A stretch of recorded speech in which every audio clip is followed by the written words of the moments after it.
Have you noticed that every time your life starts improving, something goes wrong? Not outside, inside. You lose motivation. You procrastinate. You pick a fight. You sabotage. There is a very specific moment in the journey of anyone who is growing. It's when the results begin to appear. Money starts flowing more consistently. Opportunities show up with less effort. Relationships feel more stable. You sense that you're crossing an invisible threshold between the old version of yourself and something greater. And it's precisely at that point that something inside you begins to stir. It's not an external threat. It's not the world sabotaging you. It's an internal movement, almost imperceptible, yet deeply powerful. You feel a subtle tension in your body, a restlessness that wasn't there when things were difficult. Strangely, when things were going wrong, there was a kind of familiar comfort in the struggle. Now, in the face of growth, an unexplainable discomfort arises. You begin questioning your own progress. You minimize your achievements. You find flaws where there was once momentum. And without realizing it, you start acting out of alignment with what you said you wanted. The impulse doesn't feel rational. It feels automatic. This reaction doesn't happen because you don't want to prosper. It happens because prosperity requires a different identity than the one you built to survive. The mind does not fear scarcity if scarcity is familiar, but it fears expansion when expansion threatens old structures. Success requires internal stability, and if your identity is still anchored in patterns of struggle, proving yourself, or avoiding rejection, growth begins to feel dangerous. Self-sabotage rarely shows up as obvious self-destruction. It appears as small decisions, small distractions, small withdrawals. You delay an important task. You respond impulsively in a crucial conversation. You create conflict where there was harmony. Each micro-choice seems isolated, but together they form a pattern, a return to familiar territory, a return to the old version of yourself. And then you ask yourself why. Why you lose opportunities when everything was flowing. The answer isn't in your willpower. It's in your self-image. You don't sustain what deeply contradicts who you believe you are. And until that identity is recognized and transformed, the cycle will continue silently repeating. Before you ever desired prosperity, you learned how to survive. At some point in your story, your internal system developed strategies to ensure emotional safety. Maybe lowering expectations helped you avoid disappointment. Maybe not standing out helped you maintain belonging. Maybe overworking was the only way you felt worthy of attention. Those strategies worked. They were useful. They protected you. But what protects you in childhood can limit you in adulthood. The identity born from survival is not necessarily compatible with conscious expansion. If you learned that growth generates envy, your mind associates growth with social risk. If you learn that money creates conflict, prosperity activates internal tension. If you learn that love requires constant sacrifice, balanced relationships feel unfamiliar. These associations don't operate rationally. They live in the deepest, emotional layers of your psyche, and those layers shape automatic behavior.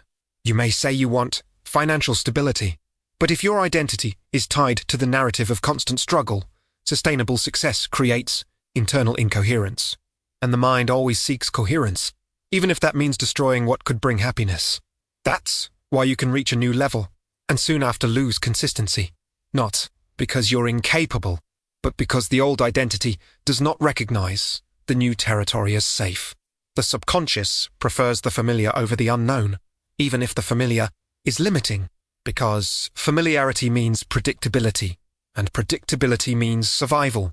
Until you recognize that your self-sabotage is an attempt to maintain coherence with an old identity, you'll continue interpreting the pattern as personal weakness. But it isn't weakness. It's unconscious loyalty to the version of you that learned how to survive. There is a part of you that doesn't appear on social media, that doesn't show up in optimistic conversations, that doesn't participate in positive affirmations. It's the part that carries fear, guilt, resentment, and insecurity. That is the shadow. Not dark, in a moral sense, but everything you repressed in order to be accepted. It holds emotions that were never fully processed. When you begin to prosper, the shadow awakens. Because prosperity activates old emotional memories. Maybe you were criticized when you stood out. Maybe you were compared. Maybe you felt forced to choose between success and belonging. Those memories remain stored as invisible warning signals. So when life begins to expand, the shadow interprets it as danger repeating. Self-sabotage then becomes a preventative response, an attempt to avoid future pain. If you reduce your own growth before something bad happens, you maintain control of the narrative. It's paradoxical, but real. Better to fail on your own terms than risk being rejected after succeeding. Better to lose stability than discover you can't sustain it. As long as the shadow remains unseen, it governs silent decisions. It influences financial choices, relationships, professional commitments, and you believe you are acting freely, when in reality, you're reacting to old emotions. Real freedom begins when the shadow is seen, welcomed, and integrated. Integration doesn't mean eliminating fear. It means recognizing its origin and updating its meaning. It means understanding that the danger has passed. That growth today does not represent the same threat it once did. And when that understanding becomes emotional, not just intellectual, the shadow begins to relax. Desiring is easy. Feeling worthy is another story. Many people claim they want abundance, yet carry deep beliefs of insufficiency. They may see themselves as capable, but not as deserving of sustaining something great. That gap between capacity and worthiness creates invisible internal conflict. When opportunities arise, the conscious desire celebrates, but unconscious worthiness questions, can I sustain this? Am I really this kind of person? Will this last? These questions don't always appear as thoughts. They show up as anxiety, restlessness, fear of losing, and that anxiety fuels impulsive decisions that erode stability. Worthiness is directly tied to self-image. If you see yourself as someone who always struggles, prosperity without suffering feels wrong. If you see yourself as ordinary, growing beyond your social circle triggers guilt. The subconscious tries to keep you at the level it considers appropriate to your identity, not to limit you, but to preserve coherence. That's why many people experience peaks of success followed by abrupt drops. Not because the universe took something away, but because their identity wasn't prepared to sustain the new level. Sustaining requires emotional stability, not just external opportunity. When you begin working on your internal sense of worthiness, something shifts deeply. You stop acting from urgency and start acting from confidence. And confidence is the soil where prosperity can grow durable roots. True transformation begins when you understand that you don't need to try harder. You need to become different internally. Reprogramming self-image isn't about repeating positive phrases.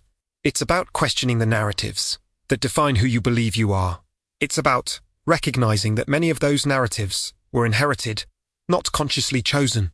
You start observing your patterns honestly. How do you react to recognition? Do you minimize achievements? Do compliments make you uncomfortable? How do you behave when money comes in? Do you spend impulsively, create unexpected problems, or maintain balance? These observations reveal your current identity. Reprogramming means allowing new experiences to be integrated without automatic rejection. It means sustaining growth, even when it feels unfamiliar at first. It means choosing consistency when the impulse would be to quit. Small repeated choices begin constructing a new version of you. This new version is not born from excessive effort, but from alignment. More stable, more secure, less reactive. You begin acting coherently with the prosperity you want to sustain. And that coherence drastically reduces self-sabotage. Over time, what once felt uncomfortable becomes natural. The new level stops feeling like a threat and becomes identity. And when identity shifts, results stop oscillating violently. Imagine stability not as a peak, but as a continuous state. Imagine growth without anxiety, only calm. That only happens when your internal system recognizes expansion as safe, and emotional safety is built, not forced. When you allow yourself to remain in good phases, without expecting collapse, you break an old pattern. You teach your mind that prosperity is not temporary, that drama is not required to validate your story, that growth can be quiet, steady, and balanced, that stability changes how you decide. You stop acting impulsively. You don't create conflicts to test bonds. You don't abandon projects out of fear of bigger responsibility. You sustain. And sustaining is the real proof of internal maturity. The external world begins responding differently. People perceive your consistency. Opportunities multiply because you demonstrate the ability to maintain, not magic, coherence. Stability becomes your new normal, not extraordinary, natural. And when prosperity becomes natural, self-sabotage loses its function. Living without self-sabotage doesn't mean living without challenges. It means living without internal war. You can face external difficulties without destroying yourself in the process. You can navigate crises without automatically returning to your old identity. There is clarity when you're no longer fighting repressed parts of yourself. You feel whole. Your decisions become more conscious. Your relationships more balanced. Your money more organized. Not because you became perfect, but because you stopped acting from invisible conflict. You realize growth doesn't require abandoning your roots. You can prosper and still maintain healthy bonds. You can expand without losing authenticity. Integration reduces the fear that once fueled self-sabotage. Energy that used to create problems now builds solutions. You invest long-term. You cultivate discipline without rigidity, consistency without obsession, and that transforms your trajectory. Life stops being a series of dramatic highs and crashes. It becomes a continuous movement of conscious evolution. In the end, it all comes down to internal compatibility.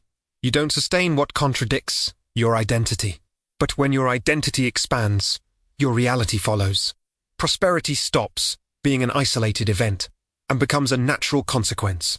Becoming compatible with growth means accepting that the old version of you fulfilled its role, thanking the identity that protected you, and allowing it to evolve, not rejecting who you were, but updating who you are. When that update happens, you no longer fight to maintain results. They sustain themselves because they're aligned with your current self-image. You feel safe in success, calm in stability, confident in continuity, and then something profound happens. You stop expecting everything to collapse. You stop creating emotional escape routes. You stop testing your own luck. You simply live. And living, without the need to sabotage yourself, may be the most silent and powerful form of prosperity a person can experience.